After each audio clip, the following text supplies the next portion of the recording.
Bonjour, chers frères et sœurs, chers amis, chers frères, chères sœurs dans le Seigneur. Je vous salue dans le nom de notre Seigneur Jésus-Christ. Je suis votre sœur Marie-Josée Ongoran.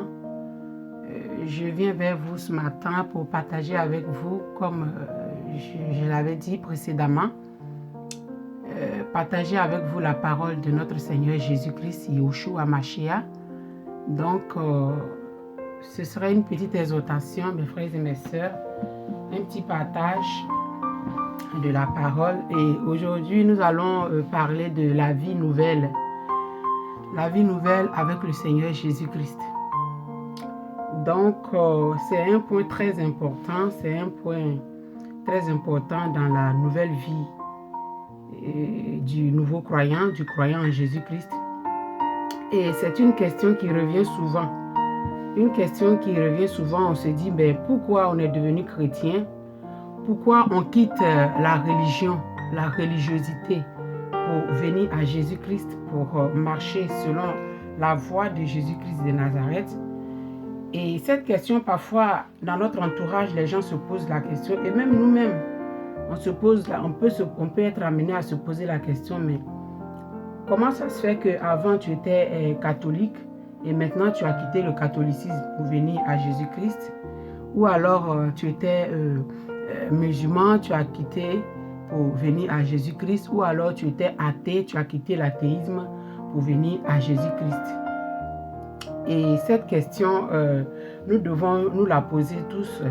J'aimerais ce matin partager donc avec vous un exemple qui est dans la Bible, un exemple qui est très important, qui est vraiment un modèle à suivre, comme Christ nous l'a recommandé. Et c'est l'exemple de Saul de Tarse, qui est devenu maintenant Saint Paul, l'apôtre Paul. Donc ce matin, je vais partager avec vous la vie de l'apôtre Paul, qui est un grand témoignage. Aujourd'hui, si nous avons tous les livres, les épîtres qu'il a écrits, quand nous lisons tous ces épîtres qui ont été écrits par Paul, l'apôtre Paul, nous voyons vraiment comment la vie d'un être humain peut être transformée par la parole de Jésus-Christ. Donc, la vie nouvelle avec le Seigneur Jésus-Christ, nous allons en parler ce matin. Et lorsque nous nous posons la question de savoir pourquoi nous sommes devenus chrétiens, et cette question nous amène à réfléchir. Cette question nous amène à voir, si quelqu'un nous pose la question, mais pourquoi tu es devenu chrétien? Pourquoi tu as quitté là où tu étais avant et maintenant tu as décidé de suivre Jésus-Christ? Et si quelqu'un te pose une telle question, ben, en fait, tu dois pouvoir lui expliquer comment ça s'est passé, qui tu étais avant et comment est-ce que tu as rencontré le Seigneur Jésus-Christ et qu'est-ce que tu es devenu en rencontrant le Seigneur Jésus-Christ. Qu'est-ce que tu es devenu après ta rencontre avec le Seigneur Jésus-Christ? Et c'est ça la repentance. La repentance, elle est un acte surnaturel qui est opéré en fait par l'Esprit, par le Saint-Esprit dans l'être intérieur de celui qui se dispose à recevoir Jésus-Christ. La repentance va emmener l'Esprit du Seigneur à parler à ton esprit.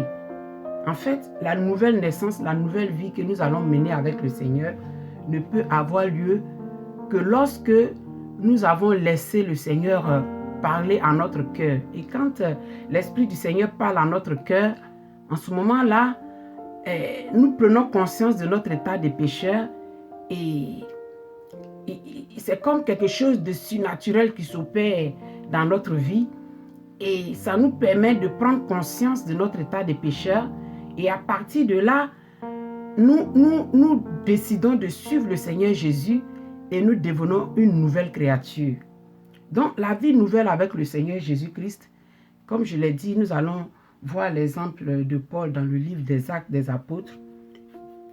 Le livre des Actes, chapitre 22, il y a beaucoup à lire, mais j'ai souligné seulement quelques points que j'ai trouvé assez importants, assez assez intéressant et qui est aussi très efficace dans la vie du nouveau converti. Donc, nous allons prendre le livre des Actes des Apôtres au chapitre 22 et nous allons essayer de voir comment l'apôtre Paul a parlé de sa vie en tant que serviteur du Seigneur Jésus-Christ. Et c'est un exemple à suivre et c'est aussi le modèle parfait de tout chrétien, toute personne qui se revendique d'être disciple du Seigneur Jésus-Christ doit avoir à peu près doit faire cette expérience-là de la transformation par l'Esprit et par la parole de Jésus-Christ de Nazareth.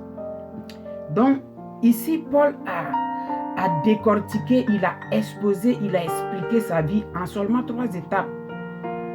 Et 3 étapes qui sont très marquantes, mais aussi très efficaces parce que il a commencé d'abord par expliquer qui il était. Et il était d'abord un persécuteur de cette voie, comme il a dit lui-même, la voie de Jésus-Christ, la voie du Seigneur Jésus. Il était un persécuteur de cette voie et il était même sur le chemin de Damas. Il a reçu l'ordre d'aller chercher des chrétiens pour venir les faire torturer. Et c'est sur le chemin de Damas qu'il a rencontré le Seigneur. Et quand il a rencontré le Seigneur, c'est là que sa vie a été transformée. Et de persécuteur de l'évangile de Jésus-Christ, de persécuteur de cette nouvelle voie, de persécuteur de cette voie qui est la voie du Seigneur Jésus-Christ. Aujourd'hui, il est devenu lui-même serviteur de cette voie et il est allé même jusqu'à devenir quelqu'un même qui a été maltraité pour cette voie qui est la voie du Seigneur Jésus. Alors, on va regarder vite fait dans le livre des Actes des Apôtres au chapitre 22. Et donc, je disais que Paul a décortiqué sa vie en 3 étapes. L'étape où il ne connaissait pas le Seigneur, l'étape de la rencontre avec le Seigneur et l'étape du service où il a commencé maintenant à servir le Seigneur. Donc, le chapitre 1, il disait, le chapitre 22, voilà, le verset 1, excusez-moi.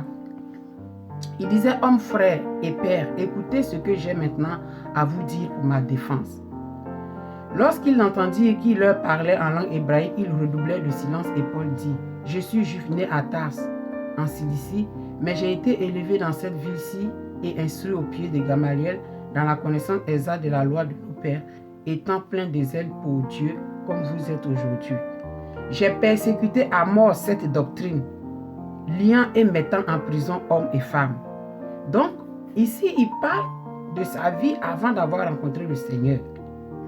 Et au verset 6, il dit, comme j'étais en chemin et que j'approchais de Damas, tout à coup vers midi, une grande lumière venant du ciel resplendit autour de moi. Je tombais par terre et j'ai entendu une voix qui me disait, Saül, Saül, pourquoi me persécutes-tu? Je répondis, qui es-tu, Seigneur? Et il me dit, je suis Jésus de Nazareth que tu persécutes. Frères et sœurs, regardez ce qui s'est passé dans la vie de Paul. Il était un persécuteur de la parole de Jésus-Christ. Il était un persécuteur de cette bonne nouvelle de l'évangile. Mais le Seigneur lui a fait grâce, il a eu la grâce de rencontrer le Seigneur. Et qu'est-ce qui s'est passé? Et il rencontre le Seigneur et il a dit, quand il était sur le chemin de Damas, il y a comme une grande lumière qui l'a envahi. Il est tombé par terre et il a entendu la voix il y a une voix qui lui dit, Saül, Saül, Saül, Saül, pourquoi me persécutes-tu? Donc, Paul a entendu la voix du Seigneur. Paul a entendu la voix du Seigneur qui lui dit, mais Paul, pourquoi me persécutes-tu? Mon frère, ma soeur, dans notre conversion, dans notre marche avec le Seigneur, nous devons entendre la voix du Seigneur. Et c'est ça la conversion. C'est ça, la voix du Seigneur que tu entends. C'est la chose surnaturelle qui vient te percer en toi-même, en ton fort intérieur, qui vient te convaincre de ton état de pécheur, qui vient te convaincre que tu n'es rien et que tu dois chercher ton Créateur. Et c'est ce qui s'est passé avec Paul. Paul a entendu la voix. Et la voix lui a dit, et il a posé la question, qui es-tu, Seigneur? Et il a dit, je suis Jésus de Nazareth. Donc, lorsque tu cherches véritablement le Seigneur, tu cherches véritablement Dieu, ben, tu vas rencontrer Jésus-Christ de Nazareth. Si de tout ton cœur, tu te poses la question de savoir qui est Dieu, de chercher à trouver Dieu dans ta vie, ben, tu vas forcément rencontrer Dieu le véritable. Et tu vas rencontrer ce Dieu-là. Il a un nom. Il s'appelle Jésus-Christ de Nazareth. Donc c'est comme ça qu'il s'est présenté à Paul. Il dit, je suis Jésus de Nazareth que tu persécutes. Et Paul a dit, ceux qui étaient avec moi au verset 9, ceux qui étaient avec moi virent bien la lumière. Ils ont vu la lumière, mais ils n'entendirent pas la voix de celui qui parlait. Alors je dis, que ferai-je, Seigneur? Et donc, voyez-vous, ceux qui étaient autour de Paul voyaient, ils ont bien vu la lumière qu'il a envahie et qu'il est tombé. Ils ont bien vu que Paul est tombé sous le fait d'une lumière forte qu'il a envahie. Mais ils n'ont pas entendu la voix de celui qui parlait à Paul. C'est ça la conversion. C'est ça la transformation par la parole de Jésus-Christ. La voix de Jésus-Christ qu'on entend en notre fort intérieur et que personne ne peut entendre. C'est pour cela que lorsque nous rencontrons Christ et que notre vie est transformée, les autres nous voient comme des gens qui sont dans une bulle. Ça dit que c'est comme si toi seul, tu es convaincu de quelque chose. Tu as entendu toi seul sa voix. Les autres n'ont pas entendu. C'est ça la conversion. La vie nouvelle avec le Seigneur Jésus-Christ. Ça part de cet acte surnaturel, de cette expérience surnaturelle que tu dois expérimenter avant le commencement de ta vie nouvelle avec Jésus-Christ. Tu dois avoir entendu la voix de Jésus-Christ qui te parle, comme il a parlé à Paul ici. Et Paul nous dit que ceux qui étaient avec moi ont vu la lumière, mais ils n'ont pas entendu la voix de celui qui parlait. Mon frère, ma soeur, c'est merveilleux, l'expérience de la conversion, l'expérience de la rencontre avec le Seigneur Jésus-Christ. Ma soeur, mon frère qui m'entend ce matin, c'est quoi ton témoignage avec le Seigneur Jésus-Christ de Nazareth? Est-ce que tu l'as rencontré véritablement dans ta vie? Est-ce qu'avant, tu menais une vie telle que tu l'entendais et qu'à un moment donné dans ta vie, tu as rencontré le Seigneur Jésus-Christ. Et après cette rencontre, tu es devenu une nouvelle personne. Tu vis une vie nouvelle avec Jésus-Christ de Nazareth. Une vie dans laquelle le Seigneur Jésus-Christ lui-même est maître. Où toi, tu n'es que disciple qui écoute la voix du maître. Tu n'es que disciple qui marche selon les principes du maître. Tu n'es que disciple qui partage la voix, qui partage la parole du maître. Mon frère, ma soeur, ce matin, je suis vraiment heureuse de partager avec vous l'expérience de l'apôtre Paul, qui doit être l'expérience de chacun de nous qui se revendique, qui se dit chrétien. Bon, le mot chrétien, c'est un peu vaste parce que chrétien, c'est un mot qui regroupe un peu toutes sortes de personnes. Mais il faut se démarquer du chrétien pour devenir disciple du Seigneur. Parce que quand le monde te voit en tant que chrétien. Ok, la première fois qu'on a appelé ceux qui suivaient Jésus-Christ des chrétiens, c'était à Antioche. On dit, ah, les chrétiens, les voilà, ils suivent Jésus. Mais tout dans la foule de ceux qui suivaient Jésus, il y avait du monde, il y avait toutes sortes de personnes qui suivaient le Seigneur Jésus. Mais le Seigneur Jésus, lui, quand il regarde ceux qui le suivent, il doit retrouver dans ceux qui le suivent des disciples.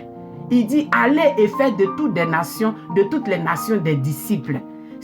Il faut te démarquer de cette appellation de chrétien pour devenir disciple du Seigneur Jésus-Christ. C'est-à-dire, tout abandonner pour suivre le Seigneur. C'est-à-dire, renoncer à toi-même, comme l'a dit Christ, pour suivre le Seigneur Yahushua. Pour devenir le serviteur, pour devenir disciple du Seigneur Jésus-Christ, il faut l'avoir rencontré. Mon frère, ma soeur, est-ce que tu as rencontré Jésus-Christ dans ta vie? Est-ce que tu es toujours au stade des chrétiens qui va dans les bâtiments faire des mains d'homme pour prier pour obtenir le confort matériel? ou alors tu l'as véritablement rencontré, de sorte que tu n'es plus la même personne et que les choses de ce monde n'ont plus de valeur pour toi et que c'est seulement ton salut, le salut de ton âme que tu recherches en Jésus-Christ.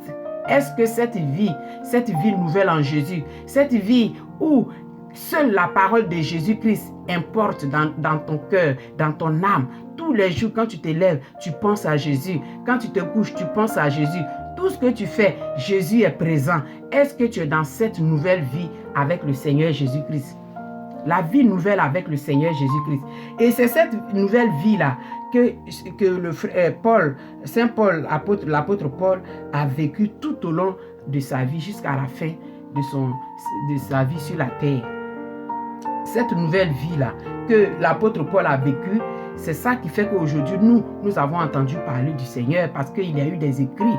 Cette nouvelle vie-là, c'est ça qui a fait que nous, aujourd'hui, nous connaissons le Seigneur. Mon frère, ma soeur, pour ne pas être très long, j'ai partagé avec vous ce matin la nouvelle vie, la vie nouvelle en Jésus-Christ de Nazareth. Toi qui m'entends, mon frère, ma soeur, si tu n'as pas encore rencontré le Seigneur Jésus-Christ, si tu es toujours au stade du chrétien, celui-là même qui s'est accaparé des choses de ce monde et qui veut avoir une vie remplie de biens matériels, aujourd'hui, je t'interpelle à chercher à faire ta rencontre personnelle et privée avec le Seigneur Jésus-Christ. Et à partir de là, tu vas comprendre que tout est vanité sur cette terre et que tu dois marcher selon la voie de ton Maître Jésus-Christ. Alors, sur ce, je vais vous laisser et j'ai partagé avec vous le livre des Actes des Apôtres au chapitre 22. Après, vous pouvez vous-même revenir là-dessus, méditer et demander au Seigneur de vous enseigner encore davantage là-dessus. Alors, je vous laisse sur ces points et je vous souhaite une bonne journée et que le Seigneur Yahushua Mashiach, Jésus-Christ de Nazareth, notre Père, notre Maître, notre Dieu, le Dieu véritable, l'unique, le Sauveur de l'humanité, le Dieu véritable, le Créateur du ciel et de la terre, Jésus-Christ de Nazareth, l'amour parfait, celui-là même qui nous a aimés plus que tout, qui a pris la forme humaine pour venir, pour se faire comme nous, pour nous permettre de le connaître, ce Dieu véritable qui s'est révélé en nous, le Dieu révélé, Jésus-Christ de Nazareth, qui continue de nous éclairer par sa parole, qui continue de nous donner la force de marcher selon sa voie. Car quand bien même nous sommes dans le monde, nous ne sommes pas de ce monde lorsque nous recevons Christ, Jésus dans nos âmes, dans nos vies. Et c'est ça que je veux partager avec vous sur cette chaîne. Merci d'avoir pris le temps de m'écouter jusque-là et que le Seigneur continue de nous éclairer par sa parole. Je vous dis à très bientôt pour un autre partage au nom puissant de Yahushua HaMashiach.